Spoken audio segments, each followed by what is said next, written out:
네, 오늘 하나님께서 저와 여러분들에게 주신 말씀은 사무엘상 1장 1절에서 8절 말씀이죠.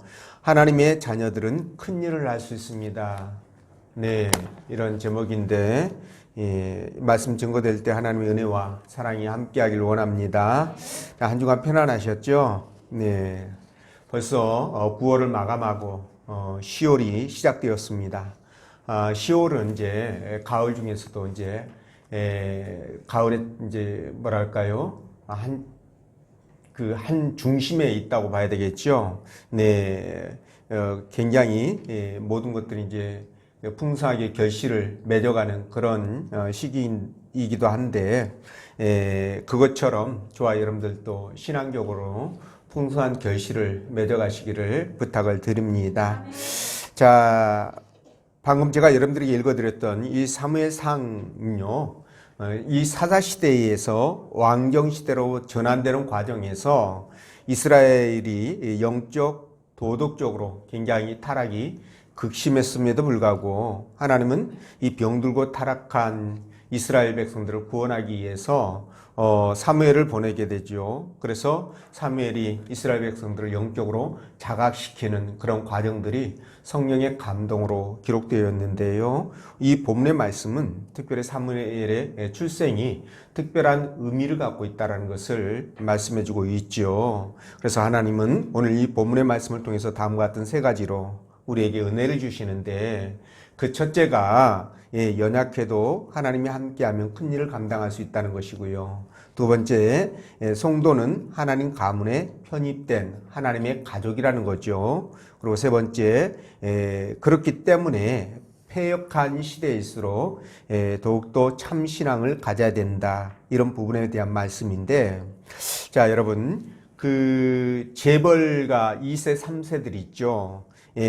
얘네들은요, 그들이 능력이 있던 없던 아버지 또는 할아버지가 재벌이라는 것 때문에 일반 다른 사람들에 비해서 훨씬 비교할 수도 없을 만큼 너무도 쉽고 그리고 빠르게 선두를 질주합니다. 경쟁에서 선두를 질주하죠. 이런 걸 보면 부모가 돈 없고 힘없고 빽 없고 그런 집 자녀들은 시작부터 불공정한 이 운동장에서 세상을 시작해야 되니까 참 힘들겠다라는 그런 생각이 들죠. 자, 그렇지만 우리가 눈을 조금만 돌려서 하나님을 바라보면 재벌 부럽지 않는, 우리들이 재벌 부럽지 않는 그런 대단한 존재라는 사실을 우리가 알게 됩니다. 자, 세상 관점으로 볼 때 여러분, 우리는 너무나 부족하고 연약하죠. 그렇지만 하나님께서 보실 때에는 어떨까요? 우리는 저들과 비교가 안 될 정도입니다. 그렇게 이디한 그런 사람이라는 것을 여러분들이 아셨으면 좋겠습니다. 왜 그러냐면 우리는 하나님의 자녀지 않습니까? 그렇죠? 그러면 하나님의 패밀리라는 거죠. 그죠?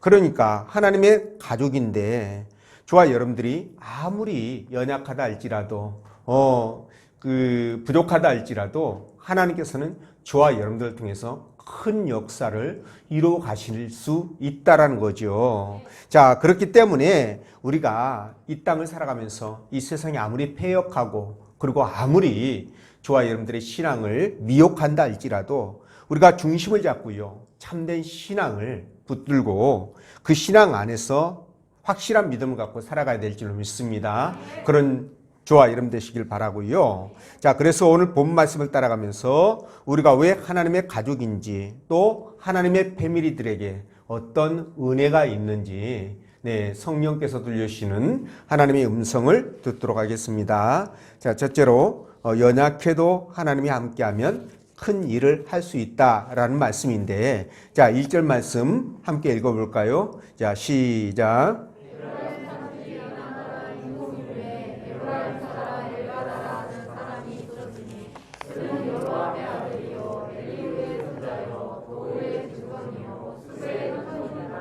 아멘.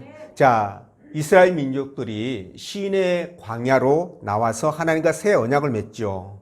그리고 가나안 땅으로 들어간 이래로, 자, 사무엘 시대까지 하나님은요, 사사들과 그리고 네 지파들을 통해서 직접 이스라엘 백성들을 통치하죠. 이게 신정체제다. 이것을 신정체제다. 이렇게 말하는데, 자, 이 신정체제에서 이제 왕을 세워서 왕정시대로 그런 넘어가는 그런 과도기에 이 사무엘이라는 걸쭉한 인물이 나와서 말이죠.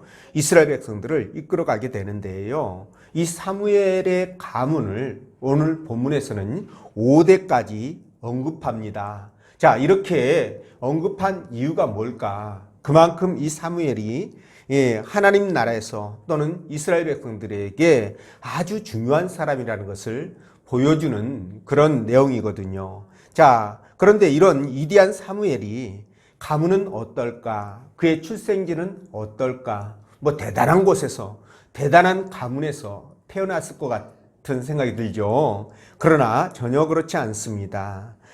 사무엘이 태어난 곳은요, 여기 말씀에 있는 것처럼 에브라임 산지 라마단 소빔이라는 이런 아주 뭐랄까요, 그 이름도 없는 곳에서 태어나게 되죠. 자, 그런데 말이죠. 이렇게 사무엘이 별 볼 일 없는 가문에서, 별 볼 일 없는 곳에서 레위 지파의 후손 엘가나의 자녀로 태어났는데 말이죠. 자, 여러분, 이 레위 지파라는 거 하나, 이 사무엘이 이제 그 계통을 따라서 태어나는데, 여러분, 레위 지파가 무슨 일을 하느냐면, 이 레위 지파는요, 하나님 성소에서 제사장을 도와가지고 하나님께 제사를 지내고, 그 다음에 하나님을 찬양하고, 또 경배하고, 또 백성들을 교육하고, 이런 일들을 맡아서 했던 지파입니다. 자, 그런데 이때 당시에 하나님의 성막이 어디에 있었냐면 예루살렘이 아니에요.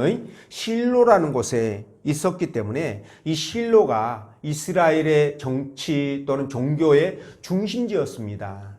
자, 그런데 이런 곳에서 또 명문 가문에서 태어나지 않고 여기 말씀이 있는 것처럼 라마다임 소빔에서 태어났다. 그곳에서 살았다. 아마 이 부분은요, 민수기 35장의 말씀처럼 레위 지파들은 어떤 한 지역에 머물러서 함께 살아가지 못하고요, 이스라엘 전역으로 하나님이 다 흩으셨죠. 그래서 이스라엘 백성들의 예배를 도우고 교육하고 또 그들을 치리하도록 했던 그 명령에 따라 아마도 이 에브라임 산지 라마다임 소빔으로 와서 사역을 하지 않았을까, 이런 생각이 듭니다.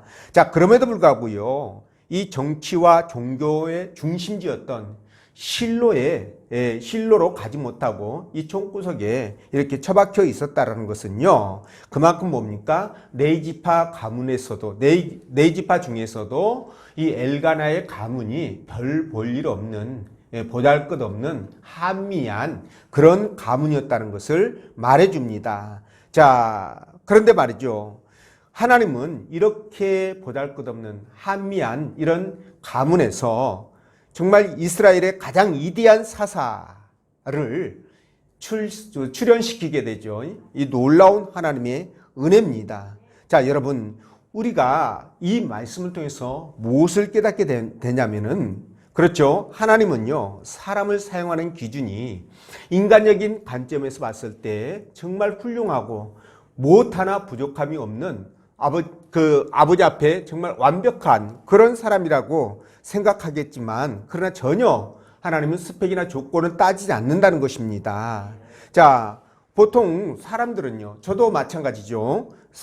사람을 쓸 때 그 사람의 실력이 얼마나 뛰어나냐, 그죠? 그리고 그 사람의 스펙이 얼마나 좋고 또 직무에 얼마나 적합한지를 따져가지고 말이죠, 뽑아서 사용하지만, 하나님은 우리와 다르게 그 사람의 스펙을 따지지 않는다는 겁니다. 조건을 보지 않는다는 거예요. 다만 얼마나 하나님을 사랑하는 믿음의 사람인지, 그것만을 하나님께서 보신다, 이렇게 보시면 되겠습니다. 자, 그래서 하나님은 우리의 이 신앙적인 부분만 갖춰지면요, 나머지 인간적인 조건이나 스펙은 전혀 고려하지 않는다.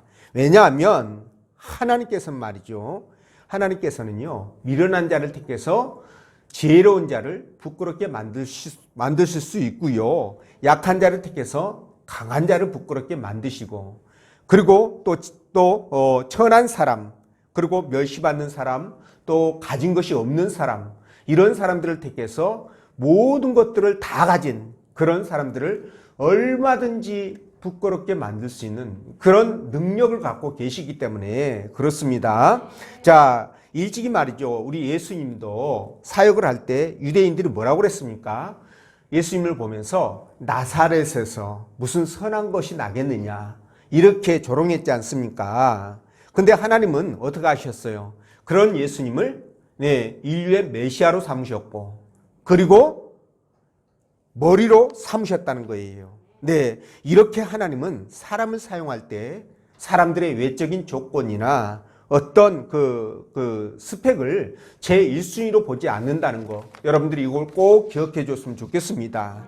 자, 모세도 마찬가지예요, 여러분. 모세가 너무 위대하기 때문에, 너무 많은 일들을 했기 때문에 우리가 생각할 때 모세는 대단한 사람이다, 이렇게 이제 생각하기가 쉬운데 사실은 그렇지 않습니다.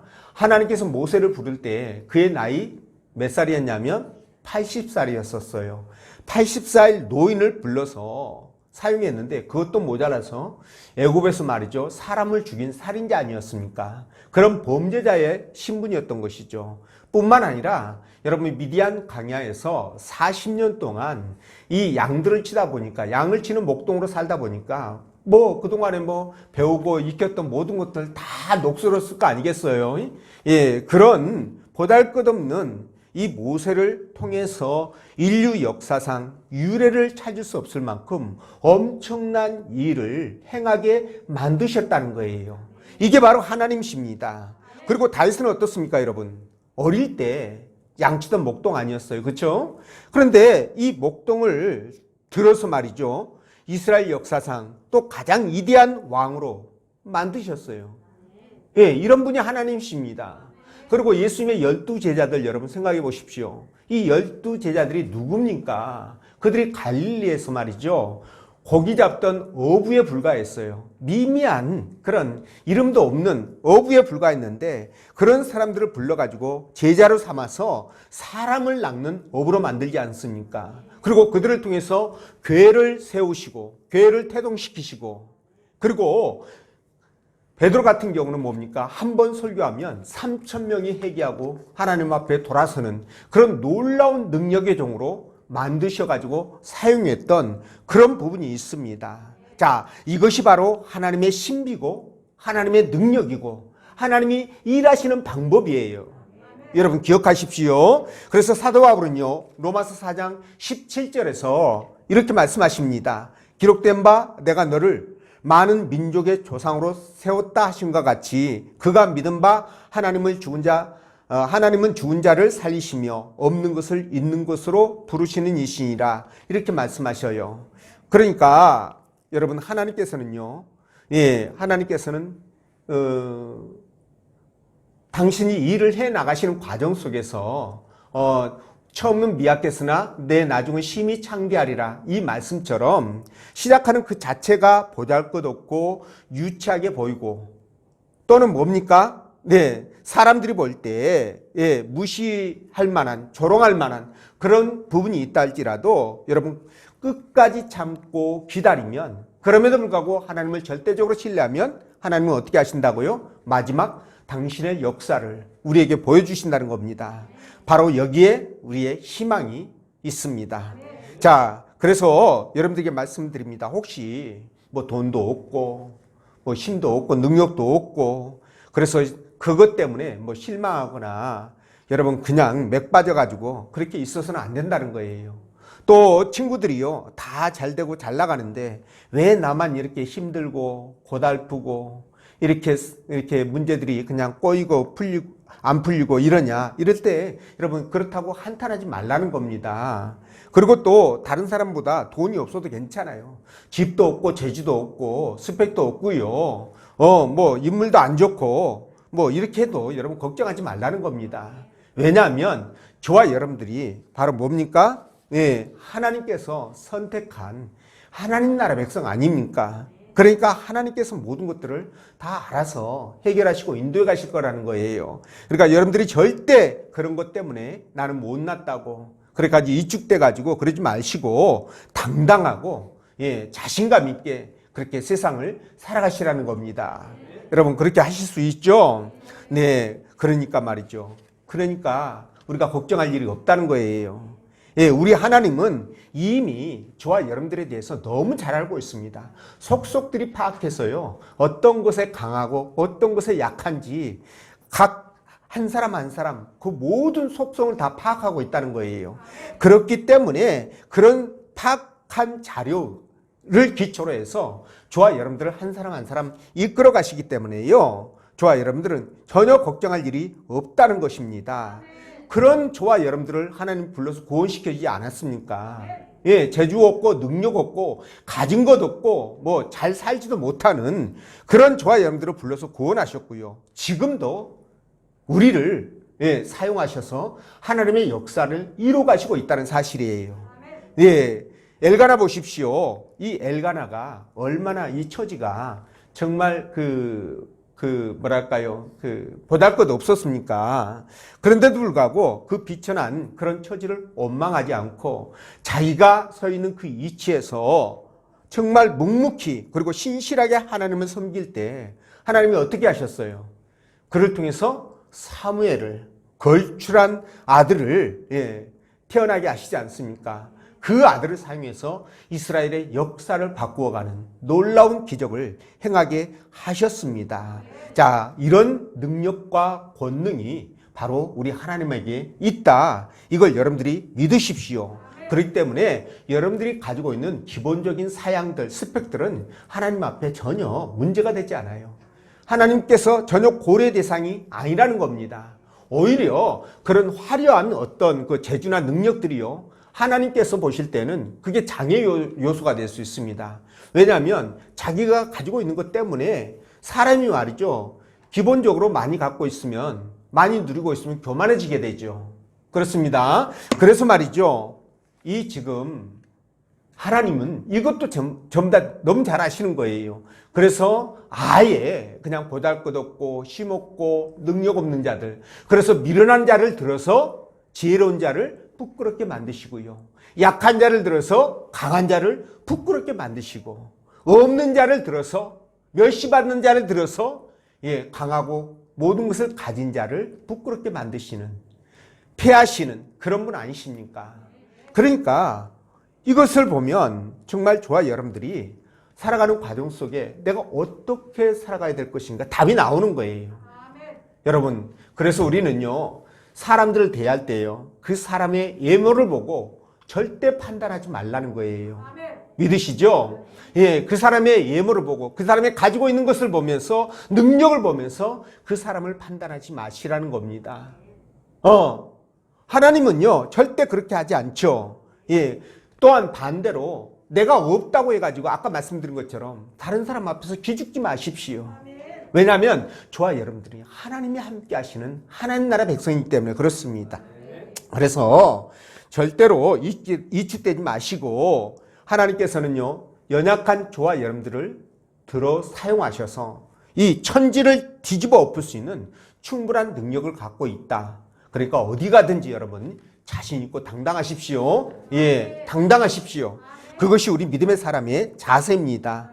그렇게 하시기를 주의 이름으로 축원드리고요. 자, 두 번째, 성도는 하나님 가문에 편입된 하나님의 가족이라고 말씀드리는데, 자, 여러분, 이 본문에 아까 사무엘 계보가 나왔었잖아요. 근데 이 사무엘 계보가 몇 대까지 기록됐다고요? 5대까지 소개를 하고 있습니다. 자, 그런데 이렇게 지금 사무엘 상을 시작하면서 맨 첫 번째로 뭐를 언급하면서 시작하신다?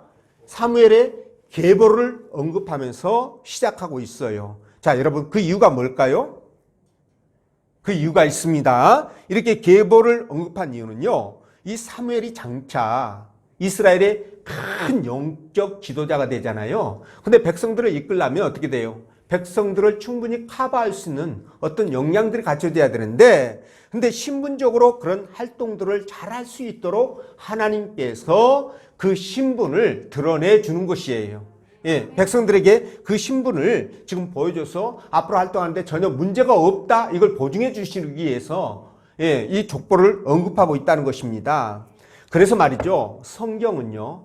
여러 곳에서 족보 얘기를 많이 합니다. 여러분들이 성경을 읽다 보면 족보 얘기가 나오잖아요. 그러면 이거 뭐 낳고 누가 누굴 낳고 누굴 낳고 그렇게 하면은 막 이렇게 막 머리가 지날 것 같아가지고 이걸 막 뛰어넘을까 말까 막 고민 많이 하잖아요. 예. 근데 은혜롭게 생각하십시오. 이 족보에 굉장한 뜻이 있습니다. 제가 지난 시간에 마태복음에서도 말씀드렸지만, 예. 굉장한 뜻이 있어요. 자, 근데 말이죠. 성경에서 이렇게 족보를 많이 언급하고 있고요. 지금도 유대사회는 이 족보를 금과 옥조처럼 그렇게 생각을 해요. 왜 그러냐면 그럴 만한 이유가 있습니다. 성경에서 족보를 언급하는 것과 유대인들이 그렇게 생각하는 것이 왜 그러냐면요. 이들은 자기들이 하나님의 선민이라는 것을 이 족보를 통해서 증명하기 때문에 그래요. 하나님 나라 백성이고 하나님의 자녀라는 것을 그걸 통해서 증명하기 때문에 이 족보를 금과 옥조처럼 그렇게 여기고 있습니다. 또 이스라엘 백성들이요.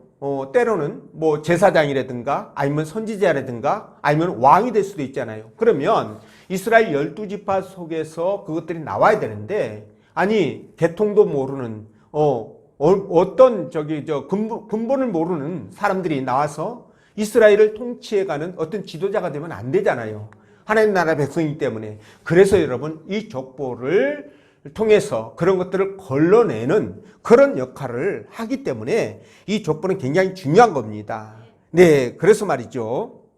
오늘 이 족보를 지금 1절에서 언급을 하면서 이제 말씀을 시작하게 되는데, 자, 여러분, 이 족보를 통해서요, 이스라엘 백성들 아까 말씀드렸죠. 본인들이 누구의 백성이라는 것을 입증한다고요? 하나님 나라의 백성이라는 것을 입증하기 위하여 이 족보를 굉장히 중요하게 생각한다고 그랬죠. 자, 네이 보십시오. 아까 엘가나가 네이 지파 소속이라고 그랬잖아요. 그렇죠? 근데 이 네이는 야곱의 세 번째 아들이에요. 세 번째 아들. 자, 아브라함의 손자입니다. 예. 아브라함의 손자인데, 자, 여기 보십시오. 레이가 아브라함의 손자가 아니라 증손자입니다. 네. 그 야곱이 손자니까 그죠? 자, 그런데 말이죠. 그 누가복음 3장을 보면 또 족보가 나와요. 족보가 그게 나옵니다. 근데 아브라함부터 이제 위로 올라가는 족보인데요. 이게 어디까지 올라가냐면 21대를 딱 올라가면 하나님이 나옵니다. 그래서 하나님을 언급함으로 말미암아 이스라엘 백성들은 그 하나님부터 아담, 그 다음에 셋 이런 식으로 해서 계속 내려온다는 것을 이렇게 확인을 할 수 있어요. 그러니 이런 족보를 그들이 갖고 있으니까 여러분 얼마나 그들이 긍지를 갖고 있겠습니까? 자, 그런데 말이죠. 놀라운 사실은 저와 여러분들입니다. 뭐 그 사람들 우리가 뭐 보면서 그 사람들이 하나님의 족보인지 아닌지 우리 사실은 직접적인 관련은 없으니까. 근데 말이죠. 저와 여러분들을 봤을 때 그럼 어떤 족보를 갖고 있느냐 이겁니다.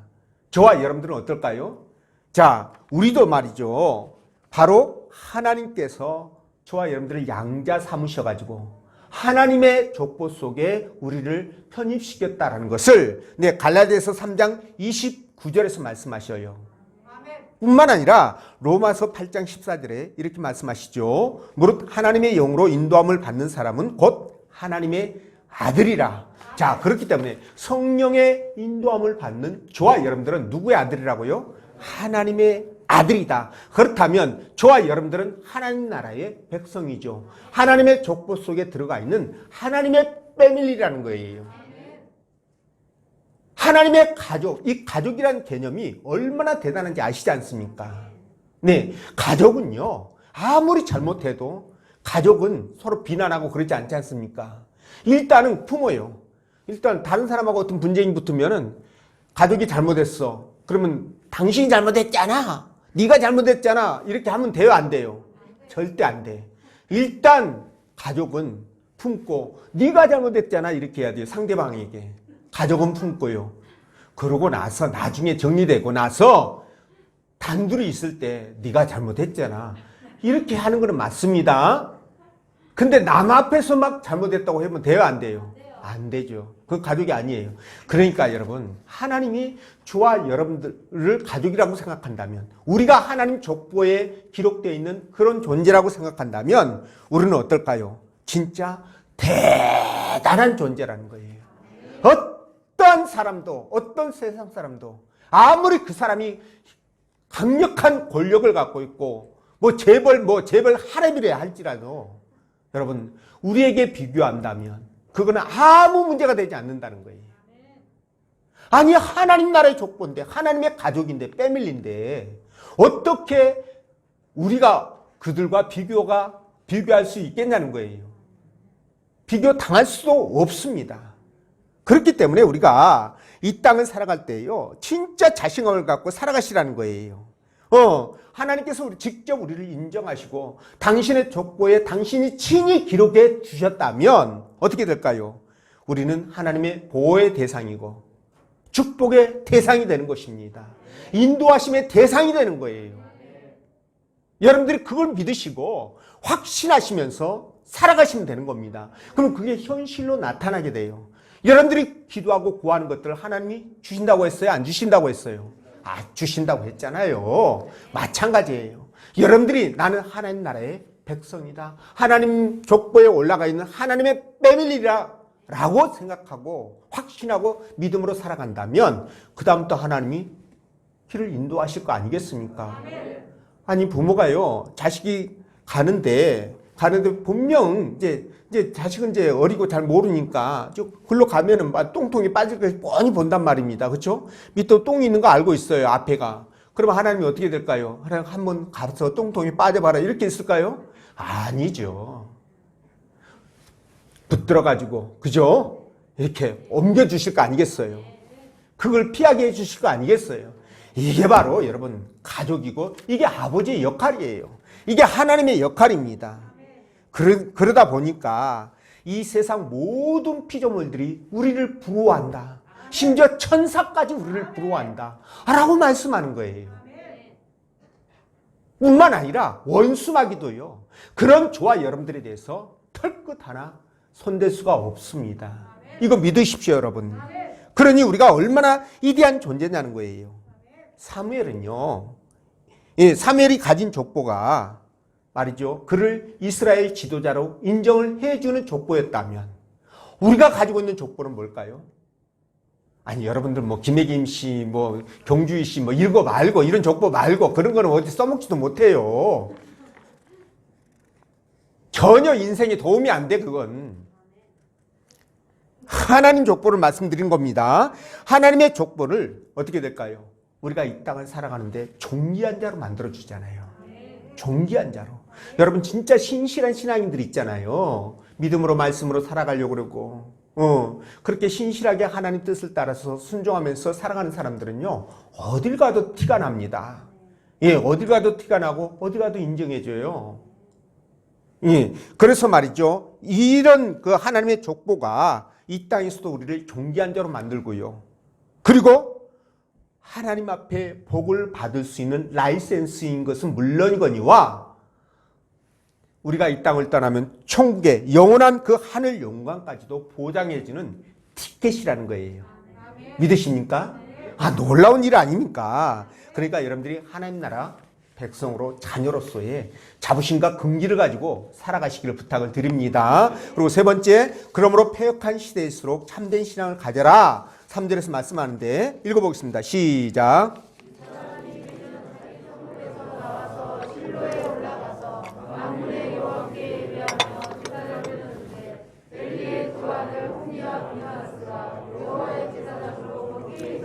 아멘. 자, 이 말씀을 통해서 우리가 무엇을 느낄 수 있냐면, 여러분 보십시오. 아까 굉장히 그 미미한, 한미한 그런 가문의 엘가나, 그죠? 그리고 같은 네 지파입니다. 이 엘리 제사장도.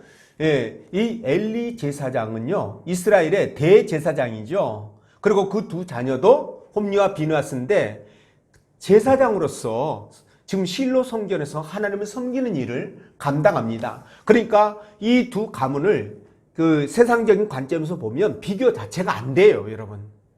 예. 근데 하나님은 이 두 가문을 지금 여기에다가 딱 수평으로 지금 언급함으로 말미암아 비교를 하고 있어요. 자, 이걸 볼 때 여러분 우리가 뭘 느끼냐면요. 하나님께서 아까 말씀드린 것처럼 하나님께서 사람을 평가할 때 그 기준이 이 사람들이 갖고 있는 기준과는 전혀 다른 기준을 갖고 있다. 예, 당신을 향한 믿음과 오직 그 신앙 이것만을 보고 계시는구나. 이걸 느낄 수가 있는데, 자, 여러분 아까 비교했다고 그랬잖아요. 자, 비교했을 때, 그러니까 세상적인 관점으로 외형적으로 보면 비교 자체가 안 될 만큼 그게 차이가 나는데, 그럼 그들의 신앙은 어땠을까요?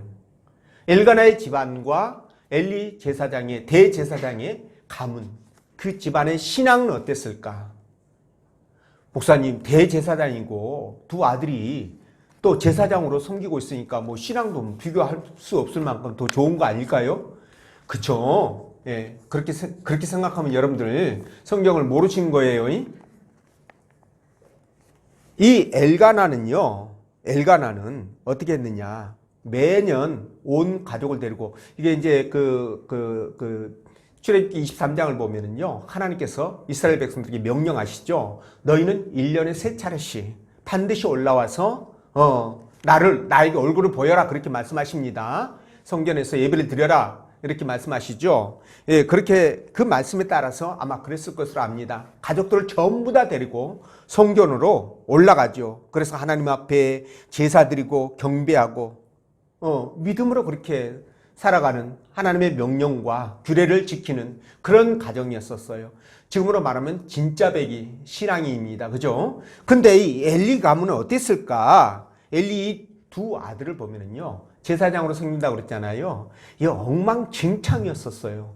백성들이 하나님 앞에 제사 지내려고 오면 그냥 안 오잖아요. 예물을 가지고 옵니다. 그러면 그 재물을 보면서 좋은 것들은 다 지네들이 처먹어요. 뒤로 빼돌아가지고 시장에다 팔아서 그렇게 착복하고 이런 짓거리를 하고요. 심지어 이 성전의 회막문에서 시중드는 여인들과 간음을 하지 않나. 막 엉망진창입니다. 그래서 하나님께서 뭐라고 말하냐? 이들이 여호와의 제사를 멸시했다. 이렇게 말씀을 하실 정도예요. 그러니까 이런 작자들이 지도자로 있는, 종교 지도자로 있는 이스라엘 백성들이 어땠을까요? 신앙이 엉망진창 아니었겠습니까? 그렇죠? 예, 그렇습니다. 자, 그런데 말이죠. 이렇게 당시에 이스라엘의 이 종교 지도자들이 폐역하고 타락해가지고요, 진짜 백성들도 역시 마찬가지로, 그러니까 신앙이 사사시대 때는요 엉망진창이었었어요. 그야말로 감당이 안 될 정도로, 손을 쓸 수 없을 정도로 변질되고 타락해서 그것을 개조를 하지 않으면 안 될 그런 상황이었던 것입니다. 자, 그런데 말이죠. 자, 이것을 통해서 우리가 깨닫는 게 뭐냐면, 세상이 아무리 그렇게 타락하고 변질되고 그런 시대라 할지라도 우리가 하나님을 향한 우리의 신앙, 우리의 믿음은 절대로 변하면 안 되겠구나. 이걸 통해서 깨닫는 겁니다. 네. 자, 세상은 말이죠, 우리가 신앙생활 하기가 점점 힘들어지는 그런 상황으로 가고 있습니다. 왜냐하면 사람들이요 너무 잘 살아, 너무 풍요로워, 부족함이 없습니다. 또 거기에다가 인본주의 있죠. 인간 중심의 사회, 사람이 우선이다, 인본주의 사회, 이런 사회가 이렇게 뭐랄까요, 그 우선시되고 있고, 거기다가 개인주의가 너무 심화되고 있어요. 나 외에는 다른 사람에게 신경을 안 씁니다. 그리고 하나님보다 말이죠, 과학이라든가 이성이라든가 이런 것들을 더 이렇게 신뢰하고 신봉하는 그런 세태에서 여러분, 이 신앙은 점점 그 설 자리를 잃어가고 있습니다. 자, 이번 코로나 사태에서도 그것들을 잘 보여주고 있는데요. 여러분, 그동안에 많은 사람들이 힘들게 그냥 억지로 신앙의 끈을 붙들고 오다가 이 코로나를 계기로 해가지고 어떻게 했습니까? 그 끈을 놓아버렸죠. 예. 그런데 그 사람들이 교회로 돌아오느냐? 돌아오지 않을 가능성이 너무너무 큽니다. 앞으로 교회는요, 점점 축소될 겁니다. 교인들이 줄어들게 되고요. 그리고 많은 교회들이 이제 사실적으로 폐쇄되어져 가는 그런 상황을 만날 수 있을 것입니다. 저는 그렇게 예측을 하는데요. 자, 어쩌다가 우리 한국교회가 이제 나아가면 전 세계적으로 그렇겠죠. 어쩌다가 이렇게 됐는지 잘 모르겠지만 한편으로는 잘 됐다 이런 생각도 들어요. 왜냐하면 여러분 초대교회 당시에 이 로마의 박해 때문에 교회가 감당이 안 됐습니다. 진짜 많은 사람들이 교회를 떠났어요. 너무나 박해가 심하니까. 근데 떠난 사람들은 어떤 사람이고 남는 사람들은 어떤 사람일까요? 네, 남는 사람들, 떠난 사람들은 여러분들이 해석하시고 남는 사람들은 그야말로 알곡들이었겠죠. 예, 정말로 구원의 소망이 확실한 사람들만 교회에 남다 보니까 교회는 건강해지게 돼요. 사람의 숫자는 적어졌는데 건강한 교회. 그러죠? 그리고 신앙이 더욱더 견고해지는 그런 교회. 그러다 보니까 어떻게 돼요? 교회가 소문이 아름답게 나게 되고 그리고 복음이 빠르게 전파되는 복음이 빨리빨리 증거되는 그런 계기가 되었어요. 여러분 이걸 보면 하나님 살아계신다는 것을 우리가 느낄 수 있습니다. 여러분 정말 여러분들이 그걸 느끼셔야 돼요. 하나님이 살아계셔서 지금도 인간 사회의 이 역사를, 세상 역사를 이끌어가고 계시고요. 그리고 사람들 각각 개개인 한 사람 한 사람의 그들의 인생 생사화복을 주관하고 계신다는 거 여러분들이 믿으시기 바랍니다. 여러분 근데 우리가 이걸 믿어야 되겠죠. 근데 믿지 않고요. 나중에 주님 앞에 갔을 때는 후회도 이미 때가 늦는다. 절대로 믿음의 확신을 가지시고 그리고 여러분들이 신앙을 굳건한 반석 위에 세워가셔야 돼요. 예, 세워가셔야 됩니다. 그래야만이 살 길이 열립니다, 여러분. 그래서 세상 시류에 따라가지 마십시오. 연약한 신앙 여러분들이 바꾸어서 견고한 신앙으로 만들어 가셔야 됩니다. 그래야 거기에 하나님의 축복이 임합니다. 그래서 여러분들이 하나님을 절대적으로 믿고 의지해서 이 패역한 시대에서도 참된 신앙을 여러분들이 키워가시는 그런 위대한 존재들이 되시기를 주의 이름으로 축원드립니다. 기도합니다.